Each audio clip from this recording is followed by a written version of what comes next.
Welcome to one TV news. ముందుగా headlines చూద్దాం.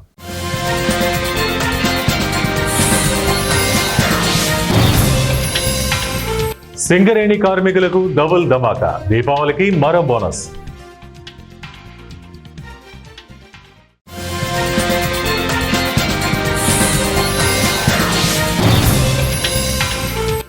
దేశవ్యాప్తంగా ఓటరు జాబితాల ప్రక్షాళన, రాష్ట్రాల సీఈఓలకు ఎన్నికల సంఘం ఆదేశాలు.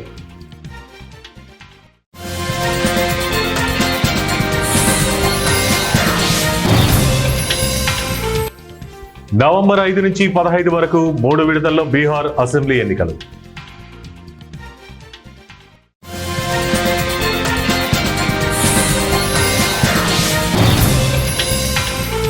H1B visa fee effect, IT షేర్లపై అమ్మకాల ఒత్తిడి, నష్టాల్లో స్టాక్ మార్కెట్లు. తెలంగాణ ప్రభుత్వం ఒక్కో సింగరేణి కార్మికుడికి దసరా కానుకగా 1,95,610 రూపాయలు ప్రకటించిన విషయం తెలిసిందే. సింగరేణి నుంచి 2,360 కోట్ల లాభంలో 34% సింగరేణి కార్మికులకు పంచాలని నిర్ణయం తీసుకున్నట్లు ప్రభుత్వం ప్రకటించింది. ఇక తెలంగాణ రాష్ట్ర ఆదాయంలో సింగరేణి కార్మికులు కీలక పాత్ర పోషిస్తున్నారని సీఎం రేవంత్ రెడ్డి పేర్కొన్నారు. అందుకోసమే లాభాల్లో వాటా ఇవ్వాలని నిర్ణయం తీసుకున్నట్లు చెప్పారు. 2,360 కోట్ల లాభాలు కార్మికులకు ఇవ్వడానికి కేటాయింపు చేశామని చెప్పారు. కాంట్రాక్ట్ కార్మికులకు 5,500 ఇవ్వాలని నిర్ణయం తీసుకున్నట్లు వివరించారు. సింగరేణి ప్రాంతంలో 2 గనులు ప్రైవేట్ సంస్థలకు అప్పగించారని చెప్పుకొచ్చారు. ప్రైవేటు సంస్థలకు ఇచ్చిన గనులను కూడా తిరిగి సింగరేణికి ఇచ్చే అవకాశాలను ప్రభుత్వం పరిశీలిస్తున్నట్లు సీఎం అన్నారు. బీహార్ అసెంబ్లీ గడువు మరో 2 నెలల్లో ముగియనుంది. దీంతో ఎన్నికల ఏర్పాట్లను కేంద్ర ఎలక్షన్ కమిషన్ ఏర్పాటు ముమ్మరం చేసింది. చాత్ పూజ సంబరాలు ముగిసిన తర్వాత ఎన్నికల ప్రక్రియ చేపట్టాలనే యోచనలో ఉన్న ఈసీ నవంబర్ 5 నుంచి 15 వరకు 3 దశల్లో నిర్వహించనున్నట్లు విశ్వసనీయ వర్గాల ద్వారా తెలుస్తోంది. గతంలో లానే ఈసారి కూడా 3 దశల్లో ఎలక్షన్లను నిర్వహించనున్నట్లు ఇండియా టుడే వర్గాలు వెల్లడించాయి. వచ్చే వారం సిఈసి జ్ఞానేష్ కుమార్ బీహార్లో పర్యటించనున్నారు. ఈ సందర్భంగా ఎన్నికల ఏర్పాట్లను పరిశీలిస్తారు. అనంతరం అక్టోబర్ మొదటి వారంలో ఎన్నికల షెడ్యూల్ను ప్రకటించే అవకాశం ఉందని పేర్కొంది. దేశవ్యాప్తంగా సమగ్ర ఓటర్ల సవరణ చేపట్టేందుకు ఎన్నికల కమిషన్ సమాయత్తమవుతుంది. అక్టోబర్లో అన్ని రాష్ట్రాల ఓటర్ల జాబితాల ప్రక్షాళన చేపట్టే అవకాశం ఉందని తెలుస్తోంది. ఈ క్రమంలో ఈ నెల 30 నాటికి ఇందుకోసం సిద్ధం కావాలని అన్ని రాష్ట్రాల ప్రధాన ఎన్నికల అధికారులను ఈసీ ఆదేశించింది. ఇటీవల ఢిల్లీలో సీఈఓలు, ఎన్నికల సంఘం అధికారులతో ఈసీ ఒక సమావేశం నిర్వహించింది. దేశవ్యాప్తంగా ఎస్ఐఆర్ చేపట్టడంపై ఈ సమావేశంలోనే అధికారులకు మార్గనిర్దేశన చేసినట్లు సమాచారం. చివరిసారి ఎస్ఐఆర్ చేపట్టిన ఓటరు జాబితాలను సిద్ధం చేసుకోవాలని, ఈ ప్రక్రియను రాబోయే 10-15 రోజుల్లో పూర్తి చేసుకునేందుకు సిద్ధంగా ఉండాలని అన్ని రాష్ట్రాల సీఈఓలను ఈసీ ఈ సమావేశంలో ఆదేశించింది. కాగా చాలా రాష్ట్రాలు ఇప్పటికీ ఓటరు జాబితాలను వెబ్సైట్లలో అందుబాటులోకి తెచ్చిన విషయం తెలిసిందే. ఢిల్లీ 2008లో, ఉత్తరాఖండ్ 2006లో చివరిసారి ఎస్ఐఆర్ను నిర్వహించాయి. దేశంలోని చాలా రాష్ట్రాల్లో 2002, 2004 మధ్య ఎస్ఐఆర్ చేపట్టిన ఓటరు జాబితాలే అందుబాటులో ఉన్నాయి. దేశీయ స్టాక్ మార్కెట్లు ఈ వారం నష్టాలతో ప్రారంభమయ్యాయి. అంతర్జాతీయ మార్కెట్లలో సానుకూల సంకేతాలు కొనసాగుతున్నప్పటికీ మన సూచీలు మాత్రం నష్టాల్లో కొనసాగుతున్నాయి. నూతన H1B వీసా దరఖాస్తులపై $1,00,000 ఐటీ కంపెనీలు చెల్లించాలని అమెరికా ప్రభుత్వం ఉత్తర్వులు జారీ చేసిన నేపథ్యంలో ఐటీ షేర్లు ఒత్తిడికి గురయ్యాయి. ఆంధ్రప్రదేశ్ శాసనసభ 8 గంటల పనిదినాన్ని 13 గంటలకు పెంచారు. మహిళలతో నైట్ షిఫ్ట్లో పని చేయించుకోవడానికి అనుమతిస్తూ చేసిన చట్ట సవరణను వెంటనే ఉపసంహరించుకోవాలని డిమాండ్ చేస్తూ సిఐటియు విజయనగరం జిల్లా కమిటీ ఆధ్వర్యంలో సోమవారం కలెక్టర్ ఆఫీస్ వద్ద ధర్నా నిర్వహించారు. శాసనమండలిలో 10 గంటల పెంపు తీర్మానాన్ని అడ్డుకోవాలని ప్రతిపక్ష వైసీపీ శాసనమండలి సభ్యులకు విజ్ఞప్తి చేశారు. ఈ సందర్భంగా సిఐటియు జిల్లా ప్రధాన కార్యదర్శి టీవీ రమణ మాట్లాడుతూ, బ్రిటిష్ కాలం నాడు కార్మిక వర్గం పోరాడి 8 గంటల పనిదినాన్ని సాధించుకుందని, ఆ అమరుల త్యాగానికి స్ఫూర్తిగానే యావత్ కార్మిక వర్గం మేడే జరుపుకుంటుందని, నేడు ఆంధ్రప్రదేశ్ శాసనసభ 8 గంటల పనిదినాన్ని 13 గంటలకు పెంచిందని ఆందోళన వ్యక్తం చేశారు. బీజేపీ పాలిత రాష్ట్రాల్లో కూడా 10 గంటల పెంపు చట్ట సవరణ జరగలేదని, చంద్రబాబు నాయుడు ప్రధానమంత్రి మెప్పు కోసం ఈ రాష్ట్రంలో కార్మిక వర్గాన్ని యాజమాన్యాలకు తాకట్టు పెట్టాలని చూస్తే తగిన గుణపాఠం తప్పదని హెచ్చరించారు.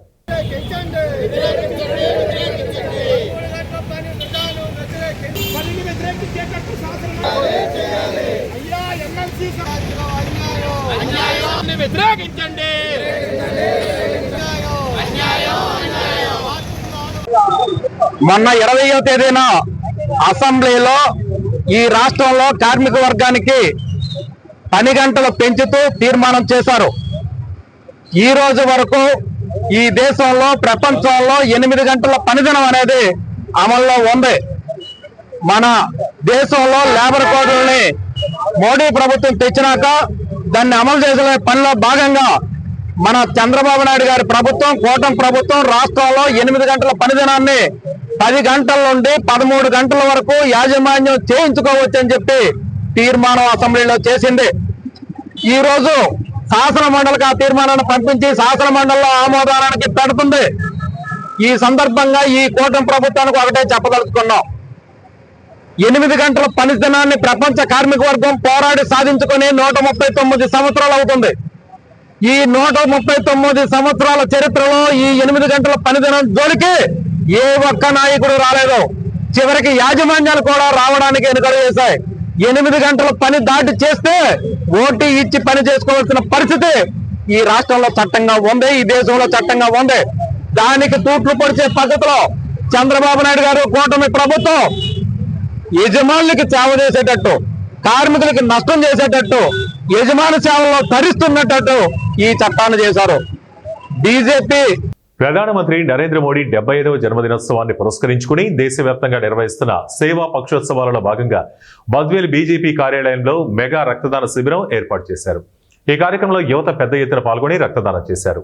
ఈ కార్యక్రమంలో ముఖ్య అతిథులుగా బీజేపీ జిల్లా అధ్యక్షులు జంగిడి వెంకట సుబ్బారెడ్డి, జిల్లా పార్లమెంట్ కన్వీనర్ బొమ్మన సుబ్బరాయుడు మరియు బీజేపీ నాయకులు కందుల మురళీమోహన్ రెడ్డి పాల్గొన్నారు.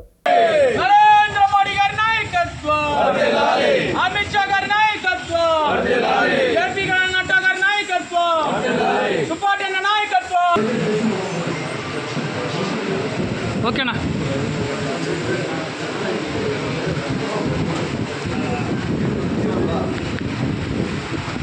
సందర్భంగా సెప్టెంబర్ 17వ తేదీ నుంచి సేవా పక్వాడ పేరుతో 10 రోజుల పాటు అనేక సేవా కార్యక్రమాలు భారతీయ జనతా పార్టీ మరియు భారతదేశంలోని అనేక వర్గాలకు సంబంధించిన వ్యక్తులు చేపడుతున్నారు.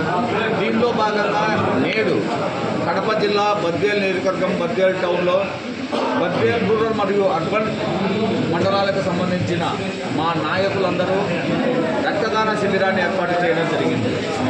ఏదైతే నరేంద్ర మోడీ గారు విశ్వనాయకుడుగా ఎదుగుతున్నారో, భారతదేశాన్ని ప్రపంచ దేశాల్లో అత్యంత శక్తివంతమైన దేశంగా విశ్వగురువుగా చేయాలనుకుంటున్నారో, అదే తలంపుతో ఇక్కడ ఉన్నటువంటి భారతీయ జనతా పార్టీ నాయకులు సేవా కార్యక్రమాలలో భాగంగా కూడా ఏదైతే Bharatiya Janata party a party with difference పేరుతో ఏదైతే ఉందో సేవా కార్యక్రమాలలో కూడా రక్తదానం కావచ్చు, చెట్టు నాటడం కావచ్చు, ఏదైనా సరే స్వచ్ఛతా కార్యక్రమాలు కాదు, ఏదైనా సగటు ప్రజలకు ఏదైనా ఉపయోగపడే విధంగా, అంటే కేవలం కేక్ కట్ చేసేసి మేము శుభాకాంక్షలు తెలియజేసినామనే విధంగా కాకుండా ఏదైనా కార్యక్రమం చేపడితే నలుగురి ప్రజలకు ఉపయోగపడాలా, నలుగురి భాగస్వామ్యంతో కలపాలా అనే ఉద్దేశంతో ఈరోజు రక్తదాన శిబిరాన్ని ఏర్పాటు చేయడం జరిగింది.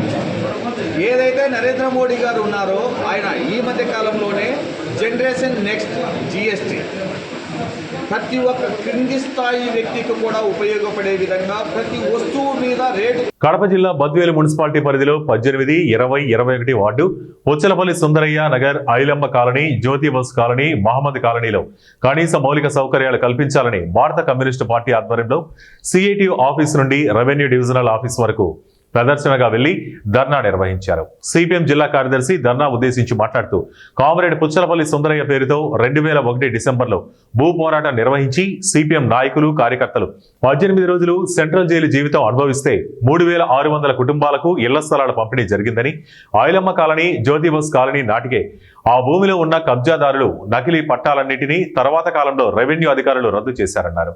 భారత రాజ్యాంగంచే గుర్తించబడ్డ ట్రాన్స్ఫర్ ఆఫ్ ప్రాపర్టీ యాక్ట్ ప్రకారం 12 సంవత్సరాల ప్రభుత్వ భూమిలో ప్రైవేటు వ్యక్తులు ఉంటే ఆ భూమి వారికి పట్టాగా ఇవ్వాలని చట్టం చెబుతున్నా ఇప్పటి వరకు పట్టాలు ఎందుకు మంజూరు చేయలేదని వారు ప్రశ్నించారు. ఆ తర్వాత ప్రీతి మేడము జాయింట్ కలెక్టర్ రాజంపేటకు వచ్చినప్పుడు ఆమె వచ్చి జ్యోతి బస్ కాలనీ, ఐలమ్మ కాలనీ చూసి ఇంత పేదరికం ఉందా బద్వేల్ టౌన్లో అని చెప్పి సానుభూతి తెలియజేసింది. మీ అందరికీ సౌకర్యాలు.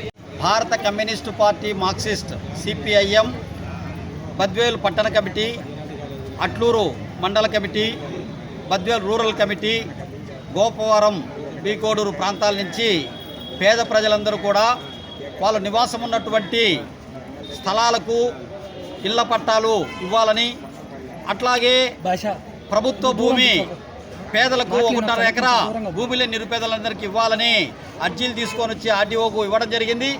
ఆర్డీఓ గారు సానుకూలంగా స్పందిస్తూ మీకు పొజిషన్ సర్టిఫికేట్లు కాదు డీకేటీ పట్టాలు ఇప్పిస్తాము, అలాగే ప్రభుత్వ భూమి ఎక్కడుందో మేము పరిశీలించి అధికారుల ద్వారా రికార్డులలో మీరు పెట్టిన దరఖాస్తులు అర్హులైతే వాళ్ళందరికీ కూడా భూములు కూడా ఇస్తాము అని చెప్పి హామీ ఇచ్చారు. మాకు దానికి సానుకూల స్పందన చేసినందుకు వారికి మొదట ధన్యవాదాలు తెలియజేస్తూ ఉన్నాం. రెండోది, ఈరోజు దాదాపుగా చంద్రబాబు నాయుడు ప్రభుత్వం 2014లో అధికారంలో ఉన్నప్పుడు అర్జీలు ఇచ్చాము, ఆ తర్వాత వైఎస్ఆర్ గవర్నమెంట్ వచ్చినప్పుడు అర్జీలు ఇచ్చాము, ఆ తర్వాత ఇప్పుడు జగన్మోహన్ రెడ్డి అధికారంలోకి వచ్చినప్పుడు అర్జీలు ఇచ్చాము, ఇప్పుడు మళ్ళా చంద్రబాబు నాయుడు ప్రభుత్వం వచ్చిన తర్వాత అర్జీలు ఇస్తూ ఉన్నాం. గత ఇచ్చినటువంటి అర్జీల్లో అన్నింటినీ కూడా మేము టీములు వేసి పంపించి ఎంక్వైరీ చేసి అర్హుల లిస్టు తయారు చేసి వాళ్ళందరికీ పట్టాలు ఇస్తామన్నారు. కానీ ఇస్తామన్నటువంటి అధికారులు స్టడీ చేసిన తర్వాత వాళ్ళకు ఇవ్వకముందే వాళ్ళు ట్రాన్స్ఫర్లు అయిపోయారు. కాబట్టి ఇప్పుడున్నటువంటి అధికారులు కూడా ట్రాన్స్ఫర్ కాకముందే పేదలందరికీ మేలు చేసి పోవాలని చెప్పి మేము విజ్ఞప్తి చేస్తూ ఉన్నాం. చివరిగా ఏమిటంటే ఈరోజు 21 సంవత్సరాలుగా జీవిస్తున్నటువంటి ప్రజలు అక్కడే బిడ్డా పాపలను కానీ పిల్లలకు పెళ్ళిళ్ళు పేరెంటాలు చేసినా వాళ్ళకు మౌలిక సౌకర్యాలు అందలేదంటే, పట్టాలు రాలేదంటే మేము ఏ రకంగా మేము అసంతృప్తిని లేకపోతే అసహనాన్ని వ్యక్తం చేయాలా అని చెప్పి మేము అడుగుతూ ఉన్నాం. రెండోది, ఈరోజు ప్రభుత్వ భూమిని పెద్ద గ్రామీణ ధనవంతులు శ్రీశైలం మహాక్షేత్రంలో ఈ నెల 22 సోమవారం నుండి అక్టోబర్ 2వ తేదీ వరకు దసరా మహోత్సవాలు నిర్వహించనున్నారు. ఈ ఉత్సవాలలో భాగంగా శ్రీ స్వామి అమ్మవార్లకు ఆయా కైంకర్యాలన్నీ సంపూర్ణంగా జరిపించనున్నారు. ఈ మేరకు అన్ని ఏర్పాట్లు చేశామని ఆలయ అధికారులు తెలిపారు. ఉత్సవాల సందర్భంగా ప్రతిరోజు శ్రీ స్వామివారికి విశేష అర్చనలు, అమ్మవారికి ప్రత్యేక పూజలు, రుద్రయాగం, చండీయాగం, అమ్మవారి ఉత్సవమూర్తికి నవదుర్గ అలంకరణలు, స్వామి అమ్మవార్లకు వివిధ వాహన సేవలు నిర్వహిస్తామని పేర్కొన్నారు.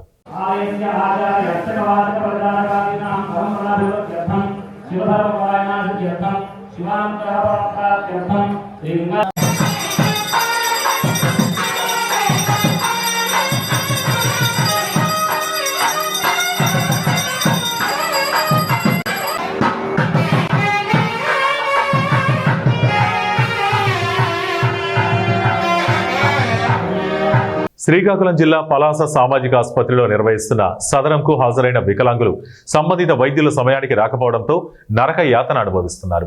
ఇచ్చాపురం లాంటి సుదూర ప్రాంతాల నుంచి ఉదయం 7 గంటలకు ఆసుపత్రికి చేరుకుని వైద్యులు రాక పడిగాపులు కాస్తున్నారు. ఓ వికలాంగుడికి సంబంధించిన కుటుంబ సభ్యుని మరణ వార్త అందుకుని వెళ్లలేక ఉండలేక మానసిక క్షోభకు గురయ్యారు. 9 గంటలకు హాస్పిటల్కు చేరుకోవాల్సిన వైద్యుడు 12 గంటల వరకు రాకపోవడంతో రోగులు అసహనాన్ని వ్యక్తపరుస్తున్నారు. వైద్యుని సమాచారం కోసం సిబ్బందిని అడిగితే దురుసుగా సమాధానం ఇస్తున్నారని వాపోతున్నారు. ఏం పేరు మీ పేరు? గజ్జల వెంకటరావు. ఎవరు? ముందు వారం వచ్చాను, బారువాడ నుంచి వచ్చాను. ఇంతవరకు డాక్టర్ రాలేదు, తెల్లవారు వస్తా ఉన్నారు. నేను నిలబడలేను, ఒకటికి వచ్చిన వెళ్ళాలి. ఇప్పుడు కష్టంగా ఉంది నాకు, చాలా బాధ. ఎవరు తీసుకెళ్తారు? ఈరోజు ఎంత టైంకి వచ్చారు చెప్పండి. ఈరోజు ఎంత టైంకి వచ్చారు చెప్పండి. ఈరోజు 9 గంటలకు వచ్చాము, పాత 9కి వచ్చాము. పాత 9 నుంచి ఇంతవరకు నేను కూర్చాను.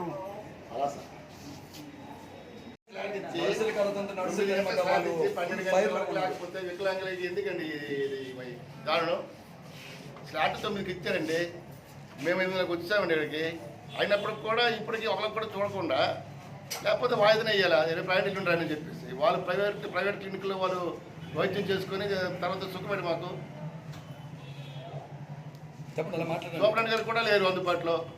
ఓపీలు ఉండే వాళ్ళు ఎవరు చెప్పట్లేదు. నర్సింగ్ విభాగం వెళ్తే సూపరింటెండెంట్ గారికి చెప్పట్లేదు. నర్సులు దమాయింగ్ చేస్తారు. ఏంటి ఎంత దారుణమైనటువంటి పరిస్థితుల్లో వైద్యం బాగుంది, వైద్యం బాగున్న పరిస్థితుల్లో ఇలాంటి పరిస్థితుల్లో కూడా వీళ్ళందరూ కూడా ఇక్కడ ఎవరు బైరెడ్లు బృందావతి కొమ్ముపుట్టుకు మా బావ గారు కొడుకు చచ్చిపోయినారు. వెళ్తామని ఇక్కడ పేషెంట్కి చూడలేదు, ఇక్కడ వదలలేము వెళ్ళలేము. తెల్లవారు వచ్చాము, అతను చూసుకొని వెళ్ళిపోయినారు. కానీ చూసి వెళ్ళిపోయింది, మా పని అయిపోయింది కదా. ఎన్ని బాధలు పడి మనిషి గోల కూర్చోలేరు, పడుకోలేరు. రిక్షా వస్తామో అటు వెళ్తామా, అంత దూరం నుండి వచ్చినాము. ఏదో వచ్చేవారు చూసి వెళ్ళిపోతాం, పేషెంట్కి సాగు దగ్గరికి వెళ్ళిపోతాం కదా. చనిపోయినారు, అక్కడికి వెళ్ళలేము, పేషెంట్ కాడ ఉండలేము. ఇంట్లో మనిషి చనిపోయినారు. ఎలా చేస్తామో ఏం బాధపడతాం. ఎన్టీఆర్ జిల్లా టైలరింగ్ వర్కర్స్ యూనియన్ చందర్లపాడు మండల కమిటీ ఆధ్వర్యంలో చందర్లపాడు తహసీల్దార్ కార్యాలయం వద్ద ధర్నా నిర్వహించారు. అనంతరం అర్జీ అందించారు.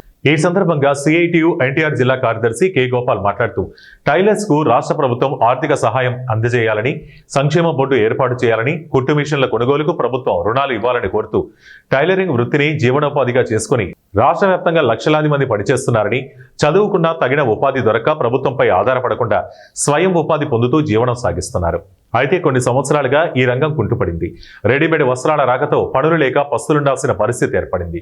గత ప్రభుత్వం టైలరింగ్ కార్మికులకు ఆర్థిక సహాయం అందించింది. ప్రస్తుతం ఆ పథకాన్ని కొనసాగించాలని ప్రభుత్వానికి విజ్ఞప్తి చేశారు. రాష్ట్ర ప్రభుత్వం ఎన్నికల ముందు టైలర్ల సమస్యలు పరిష్కరిస్తామని చెప్పి ఎన్నికల మేనిఫెస్టోల్లో కూడా చెప్పటం అనేది జరిగింది. ప్రధానంగా టైలర్స్ అందరికి కూడా నేను మంచి క్వాలిటీ గల నాణ్యమైనటువంటి మిషన్లు ఫ్రీగా అందరికీ ఎవరైతే వాళ్ళు ప్రభుత్వం ద్వారా ఉత్తీర్ణులు పొంది అట్లాగే ట్రైనింగ్ పొంది సర్టిఫికేట్ కానీ వాళ్ళు నేర్చుకొని వర్క్ చేసే వాళ్ళు ఉన్నారో వాళ్ళందరికీ నేను మన మిషన్లు ఇస్తామని చెప్పేసి అన్నారు. ఇంతవరకు 2వ సంవత్సరం కావస్తా ఉంది. ఆ హామీ అమలు కాలేదు. ఇటీవల కాలంలో ఒక పెద్ద సభ జరుగుతుంటే ఆ సభలో కూడా మళ్ళీ ప్రస్తావించారు.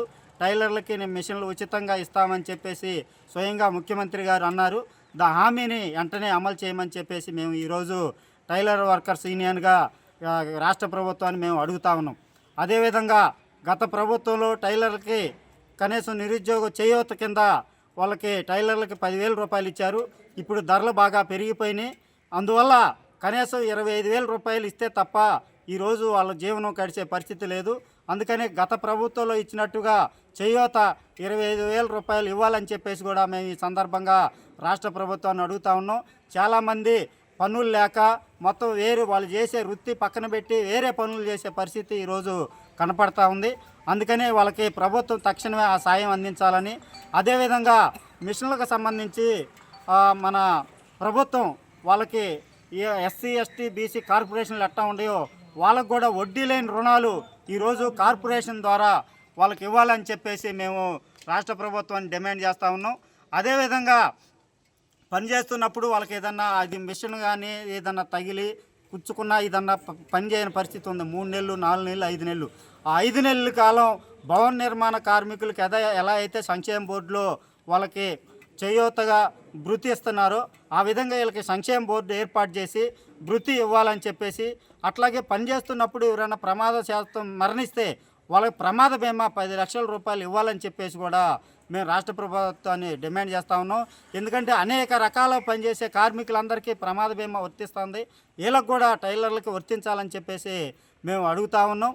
అదేవిధంగా వాళ్ళు వర్క్ సంబంధించి చాలామంది వర్క్ ఇందాక విషయంలో చెప్పాను, వర్క్ లేదు. ప్రభుత్వం నుంచి ఇక్కడ చందలపాడు తహసీల్దార్ కార్యాలయం నుంచి ఏ స్కూలు సంబంధించి రైతులకు తగిన న్యాయం చేయాలని కోరుతూ అసెంబ్లీలో కావలి ఎమ్మెల్యే దగ్గుమాటి వెంకటకృష్ణారెడ్డి తన గళాన్ని సోమవారం వినిపించారు. ఈ సందర్భంగా ఆయన మాట్లాడుతూ తల్లి నవమాసాలు మోసి జన్మనిస్తే రైతులు 6 కాలం శ్రమించి పంట పండించి అన్నం అందిస్తున్నారని ఆయన వివరించారు. ప్రస్తుతం నెల్లూరు జిల్లాలో కురిసిన సమృద్ధి వర్షాల కారణంగా అన్ని జలాశయాలు నిండిపోయి రైతాంగం ఉత్సాహంగా పంటలు వేసిన విషయాన్ని ఎమ్మెల్యే ప్రస్తావించారు. ఖరీఫ్ సీజన్లో దాదాపు 1,80,000 ఎకరాల్లో పంటలు సాగు జరిగాయని తెలిపారు. గత రబీ సీజన్లో 1,00,000 క్వింటాళ్ల వరి సివిల్ సప్లై శాఖ ద్వారా సీఎంఆర్ కింద ప్రభుత్వం కొనుగోలు చేసిందని గుర్తు చేశారు. అయితే ఈ ఖరీఫ్లో పండిన ధాన్యం విషయంలో 1 క్వింటా కూడా కొనుగోలు చేయలేదని ఆవేదన వ్యక్తం చేశారు. దీని కారణంగా రైతులు దళారులపై ఆధారపడాల్సి వచ్చిందని, ప్రతి క్వింటాకు 583 రూపాయలు నష్టం వాటిల్లుతోందని తెలిపారు. ప్రభుత్వం నిర్ణయించిన రేటు ప్రకారం ఒక్కో పుట్టి ధర 19,725 ఉండగా రైతులు మార్కెట్లో 14,000కే అమ్ముకోవాల్సిన దుస్థితి ఏర్పడిందని వివరించారు. ఇక అకాల వర్షాల కారణంగా చాలా వరి పంటలు నేల కూలిపోవడంతో రైతులకు మరింత నష్టం వాటిల్లిందని, దళార్లు దీనిని ఆసరాగా చేసుకుని రేట్లు మరింత తగ్గిస్తున్నారని ఎమ్మెల్యే మండిపడ్డారు. రైతుల ఇబ్బందులను దృష్టిలో ఉంచుకుని సివిల్ సప్లై శాఖ వెంటనే కొనుగోలు కేంద్రాలను ఏర్పాటు చేసి కనీసం కొన్ని క్వింటాలనైనా కొనుగోలు చేయాలని ఆయన డిమాండ్ చేశారు. నవమాసాలు మోసి తల్లి జన్మనిస్తే రైతులు 6 కాలం కష్టపడి పంట పండించి మనకు అన్నం అందిస్తున్నారు. అధ్యక్ష, ఈరోజు అభివృద్ధి ప్రదాత అయినటువంటి నారా చంద్రబాబు గారి నాయకత్వంలో ప్రకృతి పులకింతల మధ్య ఈరోజు విస్తారంగా వర్షాలు కురిస్తే మా నెల్లూరు జిల్లాలో డ్యాములన్నీ కూడా పుష్కలంగా నిండినాయి. అధ్యక్ష, రైతాంగం అంతా కూడా ఆనందంగా పంటలు వేశారు అధ్యక్ష. ఈరోజు ఖరీఫ్లో 1,80,000 ఎకరాలను ఈరోజు రైతాంగం అంతా కూడా పండిస్తే గత రబీలో దాదాపు లక్షల క్వింటాల ధాన్యాన్ని ప్రభుత్వం కొనుగోలు చేసింది సిఎంఆర్ కింద సివిల్ సప్లైస్ డిపార్ట్మెంట్ వారు. అయితే ఎందుకనో మా నెల్లూరు జిల్లా మీద కొంచెం కీనుక ఏర్పడిందేమో తెలియదు, కానీ ఈ ఖరీఫ్లో పండినటువంటి పంటల మీద ఈ రోజున ఒక్క క్వింటా కూడా ప్రభుత్వం పర్చేజ్ చేయనందు కారణాన ఈరోజు దళార్ల వల్ల ఒక్కొక్క క్వింటాకి 583 రూపాయలు ఈ రోజున రైతాంగం నష్టపోతుంది అధ్యక్ష.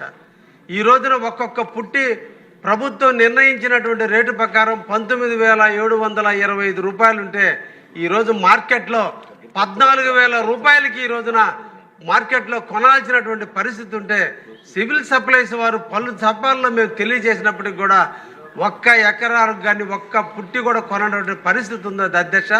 ఇది రైతాంగానికి సంబంధించినటువంటి అందరి సమస్య. అదేవిధంగా అకాలమైన వర్షాలు కురిసినందువల్ల ఈరోజు రైతులకు సంబంధించిన వరి అంతా కూడా కింద పడిపోయింది. దళాలు దానివల్ల ఇంకా కొంచెం రేట్లు తగ్గిస్తున్నారు. దయించి మీ ద్వారా ప్రభుత్వాన్ని సివిల్ సప్లై వారిని కోరేది, సిఎంఆర్ కింద ఇమీడియట్లీ కూడా కేంద్రాలు ఏర్పాటు చేసి అట్లీస్ట్ కొన్ని క్వింటాలైనా కొనటం ప్రారంభిస్తే దళారులు కూడా అది ఈక్వల్ రేటుగా కొనేదానికి అవకాశం ఉంటుంది. ఈ పార్టీ రైతాంగం పక్షాలను నిలిచేటువంటి ప్రభుత్వం తప్పకుండా రైతులను ఆదుకునే విధంగా ముందుకు పోవాలని సందర్భంగా సివిల్ సప్లైస్ వారిని ఘనంగా కోరుకుంటున్నాం అధ్యక్ష. థ్యాంక్ యూ, ధన్యవాదాలు అధ్యక్ష. వార్తలు ముగించే ముందు ముఖ్యాంశాలు మరోసారి.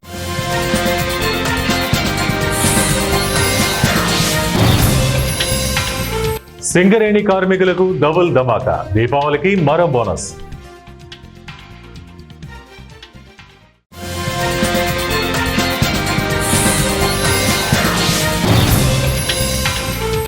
దేశవ్యాప్తంగా ఓటరు జాబితాల ప్రక్షాళన, రాష్ట్రాల సీఈఓలకు ఎన్నికల సంఘం ఆదేశాలు.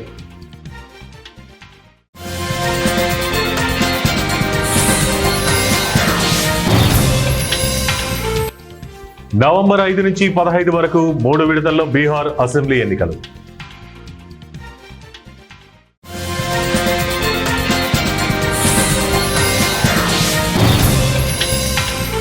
H1B visa fee effect, IT షేర్లపై అమ్మకాల ఒత్తిడి, నష్టాల్లో స్టాక్ మార్కెట్లు. ఇవి ఇప్పటి వరకున్న బులెటిన్ అప్డేట్స్. మరిన్ని అప్డేట్స్ కోసం చూస్తూనే ఉండండి 1 టీవీ న్యూస్.